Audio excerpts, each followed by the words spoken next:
Magandang umaga sa ating lahat. Sa araw na ito ay magkakaroon naman tayo ng panibagong talakayin at ito ay ang tungkol sa kasangkapan sa pagsasalita.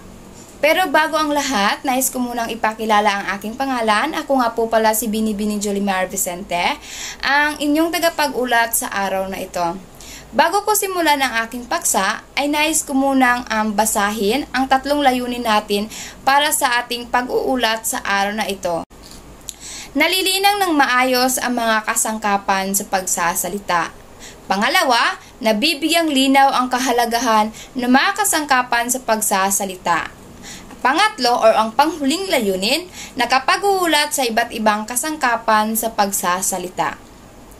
Ngayon ay dumako na tayo sa ating talakayan at ito ay pangunahan ng ating introduction. Masusukat ang bisa ng isang tagapagsalita sa lakas ng kanyang panghikayat, sa kanyang tagapakinig o di kaya sa kakayahan niyang mapanatili ang interes ng kanyang tagapakinig sa kanyang makikita.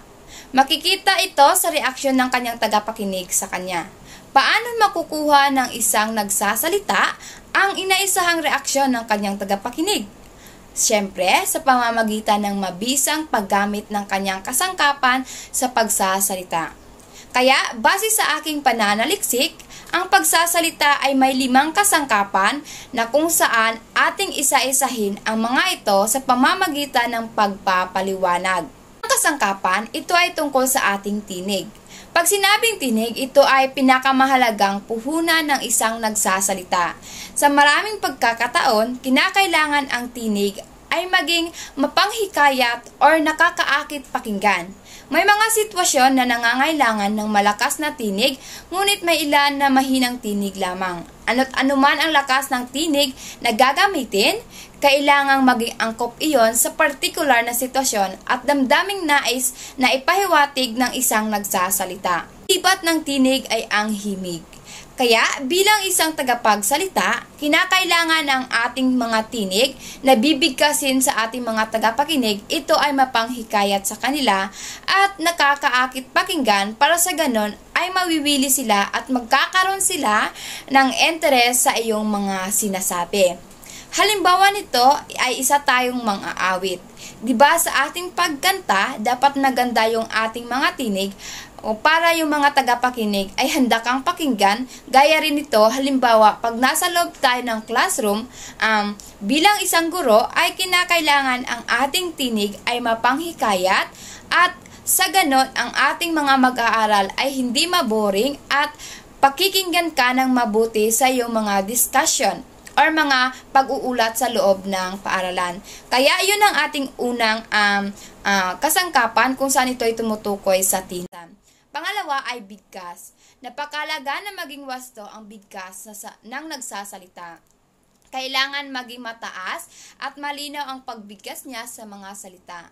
Ang maling pagbigkas natin sa mga salita ay maaaring magbunga ng ibang pagpapakahulugan ng salita. Iyon ay lalot pa ang wika natin ay napakaraming homonimo o mga salitang pareho ang baybay, ngunit magkaiba ang paraan ng pagbigkas at may magkaibang kahulugan. Maaari din maging isang katawa-tawa ang tagapagsalita kung laging mali ang pagbigkas niya sa mga salitang binibitawan niya sa mga tagapakinig. Kaugnay nito, kinakailangan maging maingat din tayo sa pagbigay ng diin or stress sa mga salita o paghinto at paghinga sa loob ng mga salita at talata sapagkat nakakatulong din ito upang maging malinaw ang mensahe ng kanyang pahayag. Ang bigkas ay napakalaga sa lahat ng aspeto sa buhay ng tao, lalong-lalo na sa pakikipagkomunikasyon at pakipagtalastasan kasi bilang isang tagapagsalita ay kinakailangang wasto ang pagbigkas natin sa mga salitang bibitawan sa mga tagapakinig upang lubos na maintindihan nila ang mga ito at maiwasan ang pagkalito kasi marami ngang mga salita ang magkaparehong ng tunog ngunit magkaiba ang ibig sabihin. Yun ang ating pangalawang kasangkapan. Ito ay tungkol sa ating pagbigkas. Ako naman tayo sa ating pangatlong kasangkapan sa pagsasalita at iyon ay ang tindig. Pag sinabing tindig, sa isang tagapagsalita, lalo na sa isang pagtitipon o sa mga timpalak pambigkasan, napakalaga ang tindig. Kinakailangang may tikas, ika nga mula ulo hanggang paa kasi hindi magiging kapanipaniwala ang isang mambibigkas kung siya ay nanghihina o kung siya ay mukhang sakitin sa harap ng entablado o sa loob ng paaralan. Sapagkat ang isang tagapagsalita ay kailangang maging kalugod-lugod din lamang sa pandinig ng mga tagapakinig, kundi pati rin sa mga mata ng mga ating nakikita sa atin. Kailangan din niyang maging kalugod-lugod sa paningin upang siya maging higit na mapanghikayat sa mga tagapakinig or sa mga tumitingin sa atin. Halimbawa, isang guro. Bilang isang guro sa classroom ay napakalaga na mayroon tayong tindig pagdating sa pagtalastasan sa ating mga mag-aaral. Kasi ang tindig ito ay refleksyon kung gaano kahanda ang mambibigkas. At pagdating sa pagtuturo, kailangan na ang isang guro o tagapagsalita ay hindi matamlay o nanghihina sa harap ng mga tagapakinig.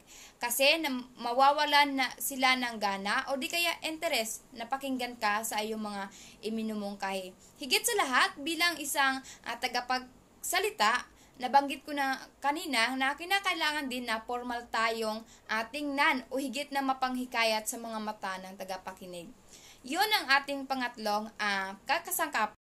At ngayon ay dumako naman tayo sa ating ikaapat na kasangkapan at iyon ay tungkol sa kumpas. Ang kumpas ng kamay ay importante sa nagsasalita. Kung wala ito, ang nagsasalita ay nagmumukhang tuod o robot. Ngunit ang kumpas ng kamay ay maging angkop sa salita o mga salitang binabanggit. At tandaan, ang bawat kumpas ay may kaakibat din na kahulugan. Kung gayon, ang kahulugan ng mga kumpas ay tumutugma sa kahulugan ng mga salitang binibigkas ng isang tagapagsalita, kasabay ng mga kumpas. Tandaan, kailangan din maging natural ang mga kumpas. Dapat iwasan ang pagiging mechanical ng mga ito. Hindi rin magandang tingnan ang labis na maging ang kulang o alanganing kumpas ng mga kamay. Kaya iyon ang ating kaapat na kasangkapan. Ito ay tungkol sa kung panghuli ay ang kilos. Sa pagsasalita, ang ibang bahagi ng katawan ay maaari din na gumalaw.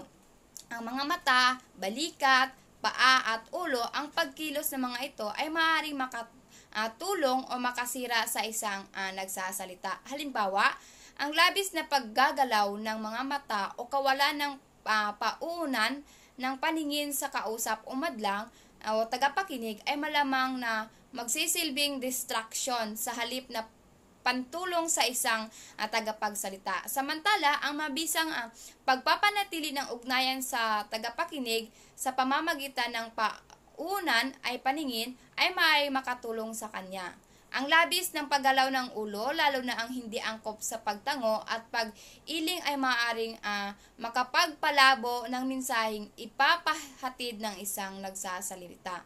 Samantala, ang mabisang paggamit ng galaw ng balikat ay maaari namang makatulong sa pagpapahayag ng pagsukop o paghihinayang, kawalan o pananliliit. Kung labis na magiging malikot naman ang nagsasalita, halimbawa kung siya ay parot parito sa paglalakad, malamang mahihilo na ang kanyang kinakausap o ang mga madlang tagapakinig niya. Kakagayon ay hindi epektibong ipahatid ang mensaheng kanyang ipapahayag. Kaya doon nagtatapos ang aking pag-uulat at iyon ay ang 5 kasangkapan sa pagsasalita. Maraming salamat sa inyong pakikinig. Naway mayroon kayong natutuhan para sa araw na ito.